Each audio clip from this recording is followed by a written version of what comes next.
as we have had the experience of understanding literature in the level 1 of Bhāratiya Sāra Bodhani, I had the opportunity to briefly present the literature, the rich literature, the quintessence of the literature in Sanskritam, the language. Now, we shall discuss very briefly and appreciate the literature that we have bequeathed from our ancestors with respect to Bhāratas, our country's regional languages. Today they are regional languages, but they are also known to be widespread languages. So, for discussing the literature in the regional languages, in this course, within the scope, I have taken up 4 languages, which is Tamil, Kannada, Malayalam and Telugu. Of course, we have had the opportunity to discuss literature in Sanskritam language at a depth. We discussed Kalidasa, Magha, Bharavi, Sriharsha and so on. The reason I have chosen these 4 languages is because a lot of my followers and friends north of the Vindhyas, some of them stationed in Maharashtra that speaks the beautiful language Marathi, some of my friends who live in Gujarat, who speak the very sweet language which is as sweet as much as the amount of sugar and jaggery that they consume in their food, Gujarati language. And of course, the very, very rich Bengali language, Odia, and of course, the very, very widespread and well-known Hindi. All these languages form a part of the curriculum in some way or the other. And to the people north of Vindhyas, there is generally an assumption that any language spoken of the south will be a Madrasi language. But here we have 4 distinct languages, each language different from each other. When I say different, yes, there will be some commonalities. There will be commonalities even between the North Indian and the South Indian languages. We cannot disagree on that fact. Nevertheless, each of these language and the people who follow, the state that adheres to the language, the food, the culture, the dress, everything is different. So I thought I can use this opportunity in this course to briefly probably introduce you all to the literature in the South Indian languages. This is not a word of caution, but this will be a request from my side. When I quote a few lines from Tamil, listen to it intently. When I do the same in Kannada language, be very, very vigilant, because the moment you train your ears to distinguish between languages, tomorrow when you travel to the south or you travel to associations where South Indians are, you will be easily able to differentiate between Tamil, Malayalam, Telugu and Kannada. So that distinction will come first, and the moment you start appreciating the literature, you will want to explore more in that language. There should be always this give and take policy in bhakti literature especially. As much as a devout South Indian would recite the Hanuman Chalisa, which is in a language which is by the Ganges, Ganga in the north. It could be Avadhi, it could be beautiful bhajans in Brajbhasha. So must come a day when a North Indian should recite couplets from Tirukkural in the Tamil language, or beautiful compositions in Kannada language called Devar Namas and so on. So this is an exercise meant to bridge the gap. That as much as we have discussed the dynasties while discussing the history and architecture of Bharata Desham, we must also understand that the literature down south is very, very rich. When I say rich, where should I begin? Let me begin with the Tamil language. if we look at the available evidences, inscriptions, it does seem to a lot of historians who are trained historians, qualified historians, who opine that Tamil could be as old as Sanskritam or even older based on the evidences. So, we are going to understand and appreciate the language and its literature, especially beginning with Tamil, which is very, very ancient. And today it happens to be one of the widely spoken oldest language of the world. Of course, if Sanskritam is construed as one, it is still not spoken. It may be in the everyday ritual practice for recitation, but it is not spoken. Similarly, Hebrew, we do not know how many of them speak. But Tamil is old, classical and is spoken, widely spoken, just not in Bharata Desham, but in pockets of Lakshadweep, Andaman and Nicobar, Sri Lanka, Thailand, some parts of Cambodia, large parts of Malaysia, Singapore, Indonesia, Mauritius and so on. So, beginning with Tamil, the ancient literature that has adorned this language, we will take up a few pieces of the literature. We cannot go deep into every literature, every language, because that in itself is going to be an ocean. So, within the scope of this course, while we are appreciating literature in the regional languages, let us now take up Tamil language. In Tamil language, the first literary work that is going to come for our appreciation, for our understanding is Silappadigaram. Adigaram means the story of Silambu. Silambu in Tamil means the anklet that is worn by both the men and the women. So, this is the story of the anklet. Well, what could be the story of the anklet will be our question. So, let me take you across this literature. This is composed in a meter. For example, when we speak about Sri Vishnu Sahasranamam, we say Anushtup Chandaha. We say Anushtup Chandaha. This is in the meter Anushtup. Anushtup means it will have 32 letters, 8 letters per padam. 8 into 4 is 32. So, this Silappadigaram is composed in Agaval, which is an Asiriyappa. Agaval Asiriyappa in that meter.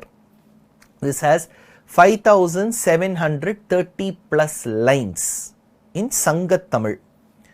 It is composed by a great poet saint called as Ilamko Vadigal. Ilamko, he is believed to have been adhering to the aristocratic, the Kshatriya tradition, the Kshatriya family. So, he comes in that royal lineage. He is said to have followed Jainism as his religion, and his eloquence and understanding of the Tamil language is very, very intense and deep. So, this Ilamko Vadigal, which is who is often referred to as Ilango Vadigal, gave us this Silappadigaram. This is believed to have been composed not later than the 5th or the 6th century CE, which is AD. So, 1500 to 1400 years before, latest. It could be earlier to that as well. Some say it could be around the 3rd century CE, which is 1700 years before. Now, in whichever case, this is a very, very old literary work. This could be even 1000 years before Tulasidasa's Rāmacharita. This could be even 500-600 years before Rāmāyana in Tamil. So, it is one of the oldest literary works that we have in Bharata Desham. It is one amongst the 5 Mahakavyas in the Tamil language, Aimberum Kappiyangal. So, amongst them, this is one. And there are 3 aspects to understanding a literature: Iyal, Isai, Nadagam. Iyal deals with the literary content in that particular literary work, whether it is literary friendly, the words, the meters, the poise at which the line goes, are they all worthy enough to be called a literary work? That is Iyal. Next is Isai. Is there amount of or appreciation of music? Are there verses given to us in musical patterns? That is Isai. Third is Nadagam. Does this work, can this be called a dramatical work? Drama. Because when there is drama in it, there will be a lot of emotion, Navarasam, there will be Raudram, there will be Shantam, there will be Veeram, there will be Bibhatsa, there will be Karuna. So all these rasams have to be in a work. Yes, Silappadigaram is a literary work that has all three aspects, Iyal, Isai and Nadagam. Iyal, the literary work that we will be discussing very soon. Isai, there is one portion where the male lead, the protagonist, Kovalan, along with a courtesan, a lady who used to dance in the court of the Raja, a dancer, you can equate her to a Devadasi. So she and Kovalan were in a relationship. It was an illicit relationship. Both of them happened to go to the shores of the beach and they enjoy, probably they find the surroundings so romantic that they enjoy. This has been converted into a carnal vari. Carnal in Tamil means the shores of a beach. So carnal vari means they are able to enjoy the nature around them. That is one. Second, there are residents of a small habitat. They are people, Vaishyas, who depend on the cows selling the milk, butter, ghee and so on. So there is one place in the literary work where Kannagi, the main protagonist lead, female lead, she seems to see some ill omens around her, Durnimittam. At that point in time, the residents of the habitat, they all sing a hymn to Krishna and his consort, Neela Devi, called Nappinnai. So this is called Aichiyar Kuravai. So this is another portion that we will be discussing. This Aichiyar Kuravai will form a very integral part to our story.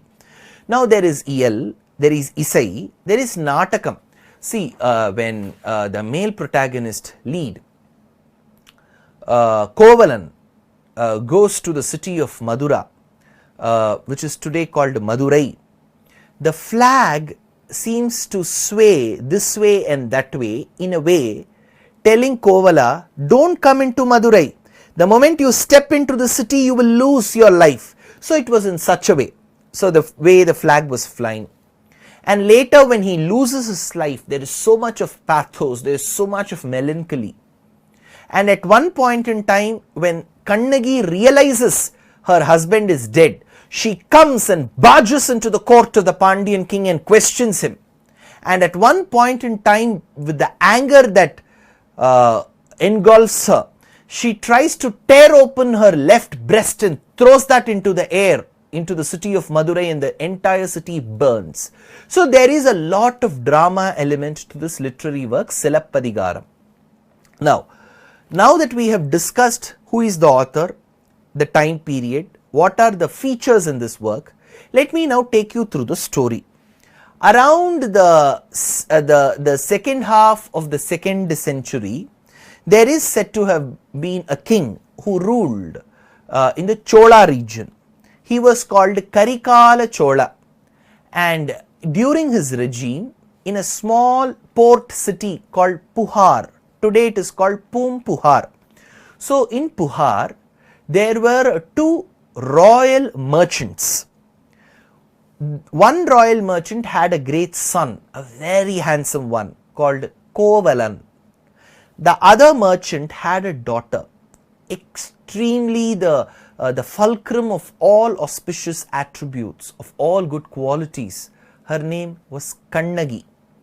The two merchants, who were good friends and who were stalwarts in businesses, decided to get their son and daughter married.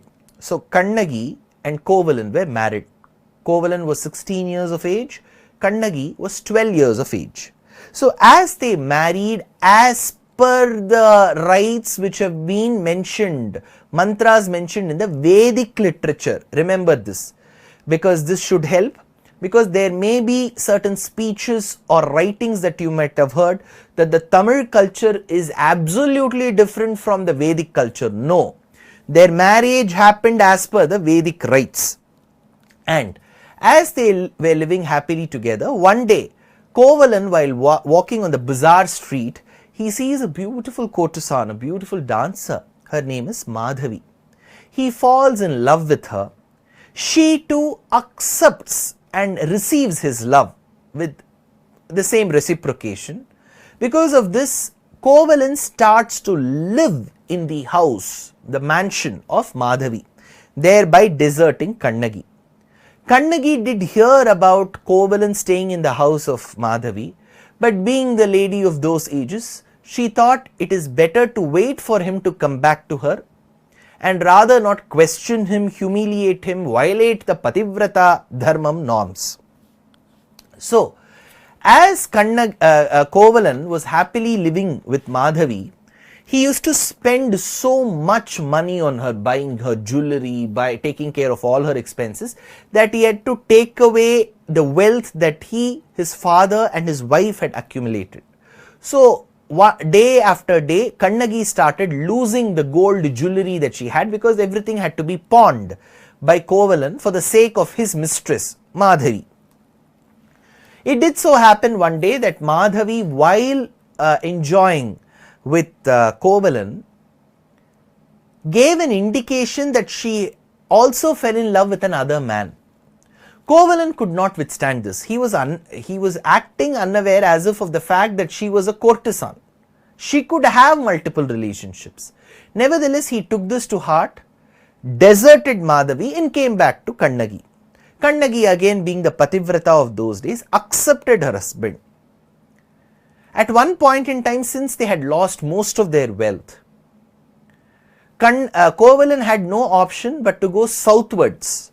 So, from the port city of Puhar, he started walking by the northern banks of river Kaveri and met a sannyasini. Her name was Kaunti.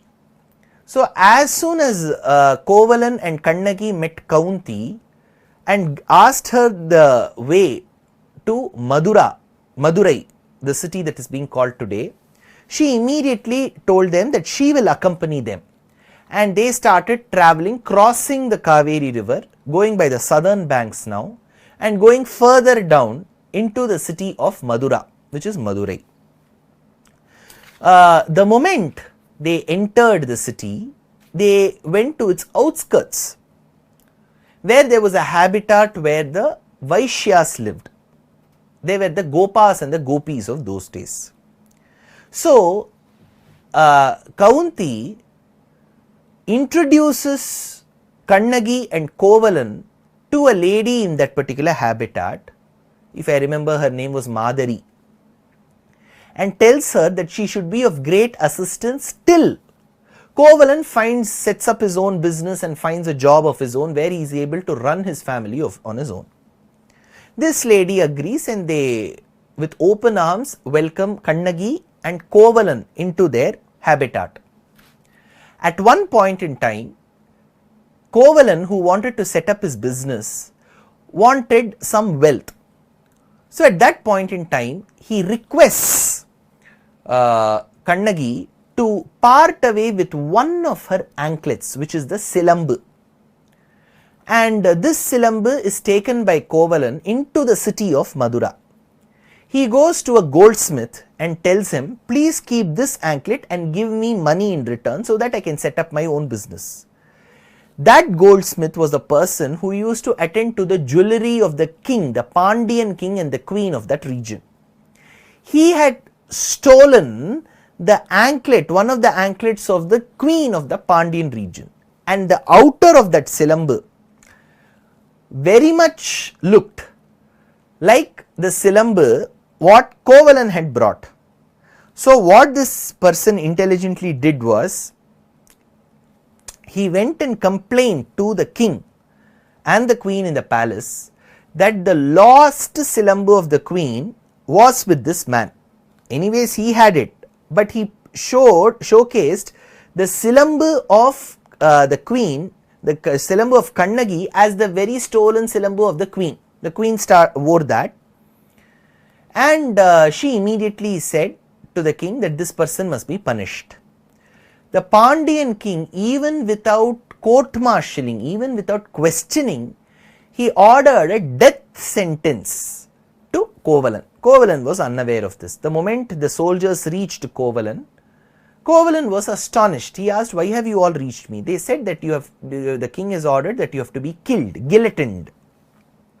Kovalan was very, very furious, and at the same time he said, how can you issue a death sentence to me when you have not heard my side?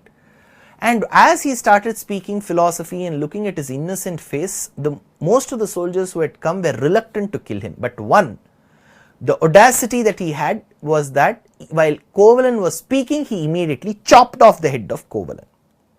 So that became a very, very gory place filled with blood.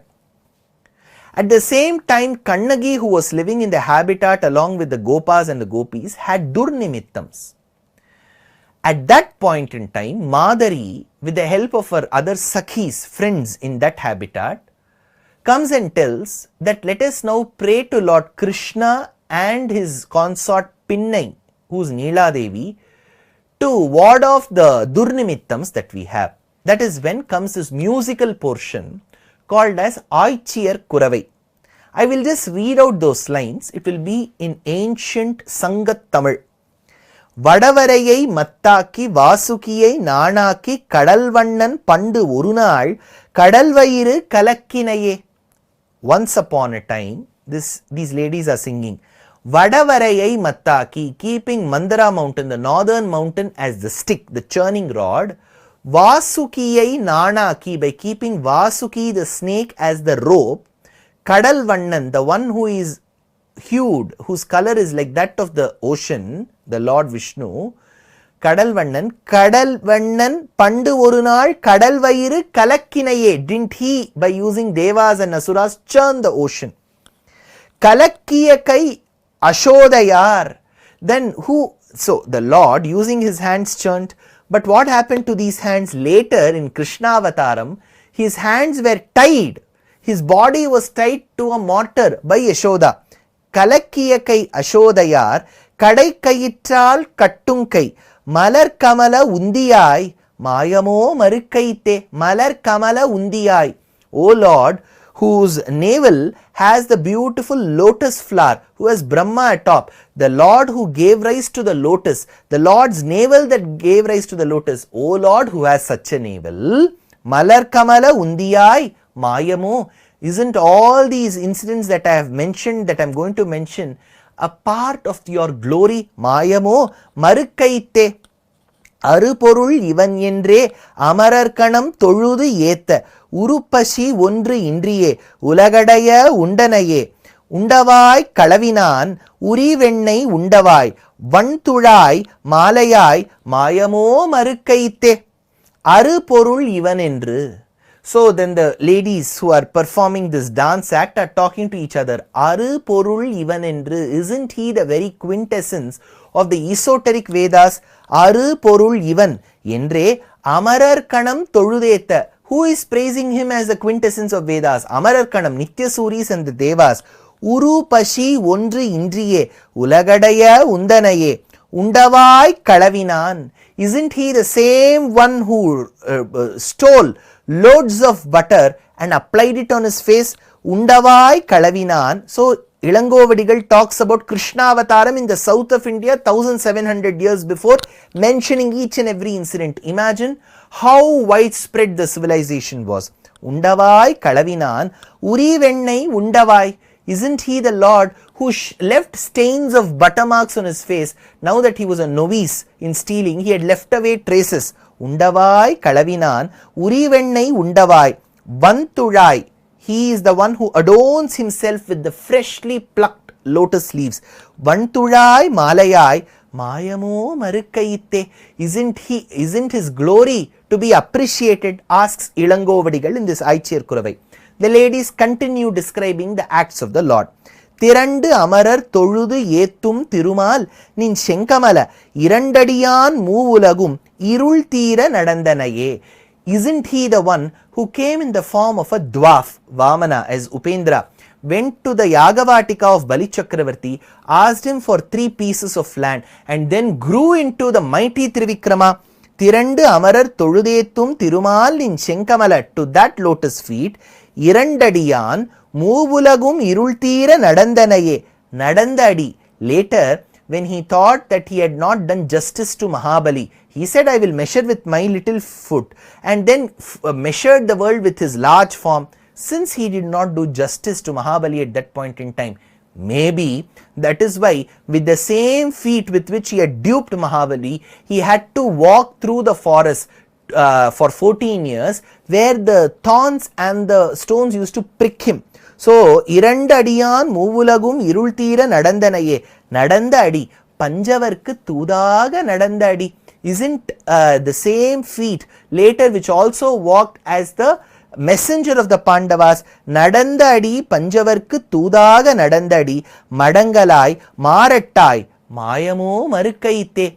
Going further, Ilangovadigal gives hints to a proper Bhagavata, a Bhagavatottama, what all he must do with his ears, what he must do with his tongue, what he must do with his eyes. Let us see. Moovulagum ஈரடியான் முறை நிரம்பாவகை முடிய தாவிய சேவடி செப்பத் தம்பியொடும் காண்போந்து சேரரனும் போர்மடிய தொல்லிலங்கை கட்டழித்த சேவகன் சீர் கேளாத செவியென்ன செவியே திருமால் சீர் கேளாத செவியென்ன செவியே. Ilangovadigal says, what use are of these ears when they have not listened to the glory of Mayavan, of Lord Vishnu? Tirumal Shir Kelada. What is the use of these ears when they have not listened to the glory of Tirumal Sriman Narayana? Who is he? Moovulagum Iradiyan. So he is the one who measured the worlds. He didn't do justice. Taviya Sevadi Seppat Thambiyodum Kanpondu, to mitigate, to compensate for that injustice, he walked in the forest. Seraranum Pormadiya Tollilangai Kattaditha. He went all the way to Lanka, destroyed the unjust king called as Ravana, established Dharmam and came back. So, we must listen to his glory with these ears, says Ilangovadigal. Next. Periyavanai, Mayavanai, Perulagam Yellam, Virikkamala Undiudai Vinnavai Kannum, திருவடியும் கையும் திருவாயும் செய்ய கரியவனை காணாத கண்ணென்ன கண்ணே கண்ணிமைத்து காண்பார்த்தம் கண்ணென்ன கண்ணே. So what use are of these eyes when they have not seen the dark hued Lord Krishna? So Krishna may be born in Uttar Pradesh, he may have been nurtured in Uttar Pradesh, Gokulam, Vrindavanam, Govardhanam, Madhura, which is Mathura today, and then he might have gone to Dwaraka in Gujarat, but he has been appreciated so many hundreds of years in the first millennium, early part of first millennium in the south of India, the southernmost tip. Then imagine how much the glory of Mahābhāratam, Bhāgavatam must have spread throughout the country. So he says, Periyavanai, Mayavanai, Perulagam Yellam, to that one whose glory cannot be fathomed, cannot be understood. Tiruvadiyum Kayyum Tiruvayum Sheyya Kariyavanai, to that Lord who is so beautiful with wonderful arms, with wonderful palms, with wonderful neck, with a broad chest, with a thin hip, with such a young blossoming navel, with such good thighs, with the yellow silk covering his thighs. Kariyavanai Kanada Kanyenne Kanne. What is the use of having such eyes? Then he finally ends up with the tongue that should keep praising him. கண்ணிமைத்து காண்பார்த்தம் கண்ணென்ன கண்ணே மடம் தாழும் நெஞ்சத்து கஞ்சனார் வஞ்சம் கடந்தானை நூற்றுவர்பால் நாத்திசையும் போற்ற படர்ந்து ஆரணம் முழங்க பஞ்சவர்க்கு தூது நடந்தானை ஏத்தாத நாவென்ன நாவே Narayana வென்னால் நாவென்ன நாவே. To that one who walked as the messenger of the Pandavas, Kanjanar Vanjam Kadandanai, to the one who even killed Putana, who was sent to kill all the children in Gokulam, to the one who killed the one who sent her, that is Kamsa. To that Lord, shouldn't we sing his glory? Shouldn't we at least say Narayana Namam in our tongue? So Narayana Vennal Navenna Nave. So this is how the Aichiyar Kuravai happens. Now you will all be listening to the rendition of Bharat Ratna, late Srimati M.S. Subbalakshmi, her rendition of this particular Aichiyar Kuravai in the United Nations. I have heard the beautiful rendition of Srimati M.S. Subbalakshmi.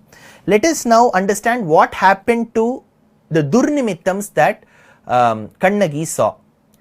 Though this Aichiyar Kuravai happened, though the prayers to Krishna and Nappinai happened, Kannagi was not yet convinced. She asked one lady after the other, please tell me what happened to my husband. So finally one lady reveals that her husband had been executed, given a death sentence, and he is dead.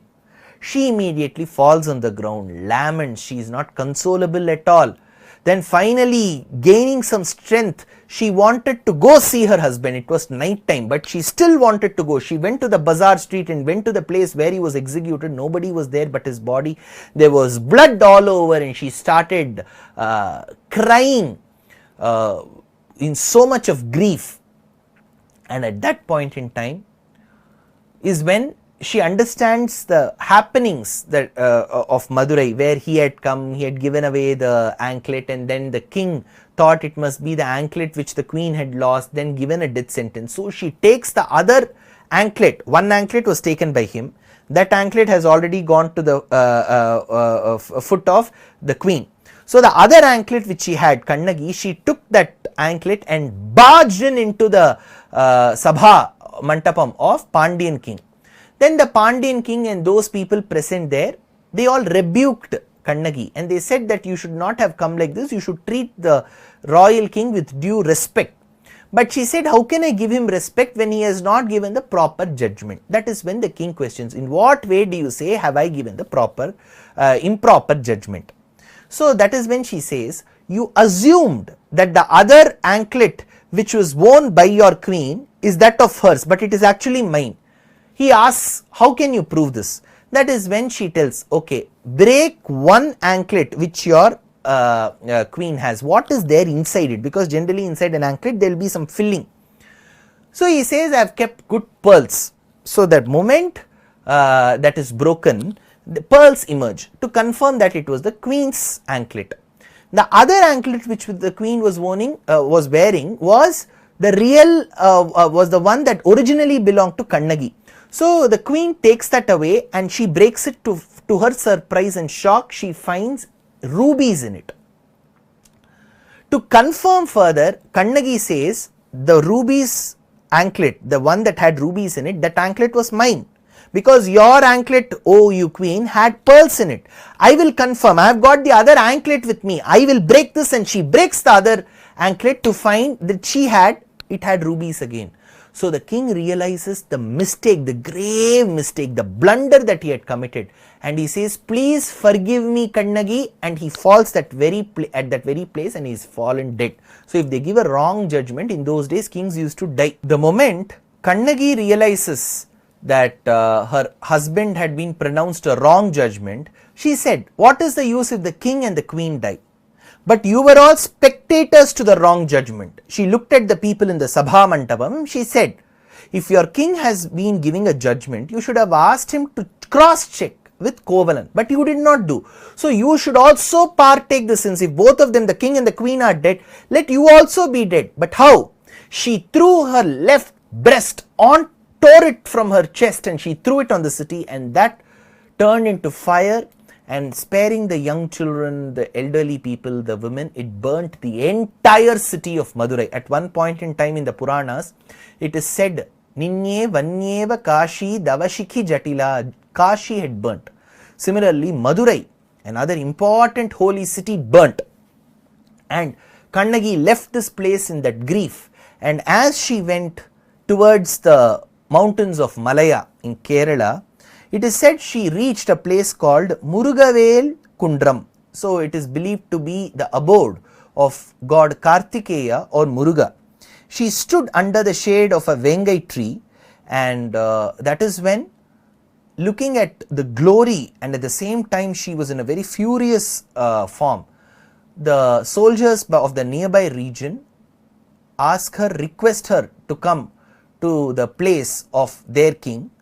Whereas their king comes running, understanding her glory, and so at that Satanar, the poet in that particular region, he says that she is none but Kannagi, Pattini Kadavul. She is the one to be venerated by all chaste married women. And Senguttuvan, that particular king of the Chera region, promises that he will construct a beautiful temple for Pattini Kadavul.